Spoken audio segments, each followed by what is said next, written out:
நம்முடைய பிதாவாகிய தேவனாலும் நம்முடைய இரட்சகராகிய இயேசு கிறிஸ்துவினாலும் உங்களுக்கு கிருபையும் சமாதானமும் உண்டாவதாக. கிறிஸ்துவுக்குள் அன்பான சகோதர சகோதரிகளே, இன்று நாம் தியானத்துக்கு எடுத்துக்கொள்ள இருக்கிறதான வேத வசனம் 2 பேதுரு 3ஆம் அதிகாரம் 3-4 வசனங்கள். கடைசி நாட்களில் பரியாசக்காரர் வந்து. ஆமேன்.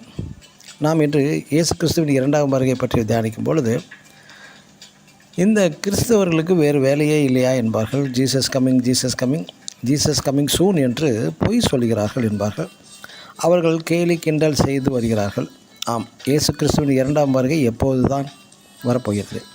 பரிசுத்த வேதத்தில் உள்ள தீர்க்கதரிசன வார்த்தைகள் வாக்குத்தத்தங்கள் நிறைவேறி முடிந்தால் இயேசு கிறிஸ்துவின் வருகையும் சமீபமாய் இருக்கிறது.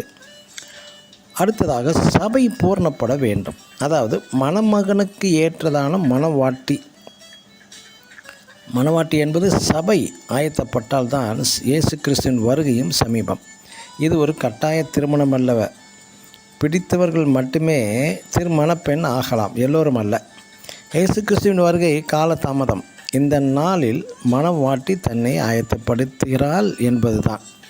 இது ஒரு கிருபையின் காலம் என்று அழைக்கப்படுகிறது. ஜலப்பிரளயம் வரப்போகிறது என்று ஒரு மிகப்பெரிய அழிவு வருவதை எச்சரித்தும் ஜனங்கள் நிர்விசாரமாக இருந்தார்கள். அதுபோல கிறிஸ்துவுக்காக காத்திருப்பவர்கள் மட்டுமே இன்று அழிவிலிருந்து தப்ப முடியும். கிறிஸ்துவின் வருகை திடீரென்று திருடன் வரும் விதமாக ரகசியமாக வருகிறது. அந்த நேரம் காலம் ரகசியமாகவே காணப்படுகிறது. கடைசி கால தீர்க்கதரிசன வசனங்களில் அத்திமரத்தின் மூலம் உவமையை கற்றுக்கொள்ளுங்கள் என்கிறார். மற்றும் கடைசி காலத்தில் கள்ள தீர்க்கதரிசிகள் கள்ள போதகர்கள் எழும்புவார்கள். மற்றும் நோவா காலத்தில் நடந்தது போல நடக்கும் இப்பொழுதும். அது மட்டுமல்ல, பூமி அதிர்ச்சிகள், பஞ்சங்கள், கொலை நோய்கள் மற்றும் பற்றியும் மத்தேயு 24:7 லூக்கா எழுதின சுவிசேஷம் 21:11 தெளிவாக எழுதப்பட்டுள்ளது.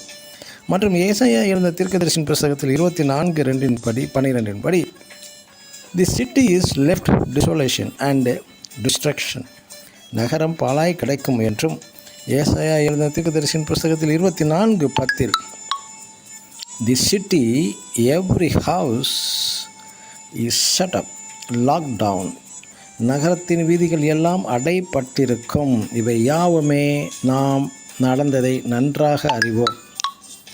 நம் ராஜாதிராஜா அதி சீக்கிரமாய் வரப்போகிறார். ஆயத்தமாவோமாக. ஆமேன். God bless you.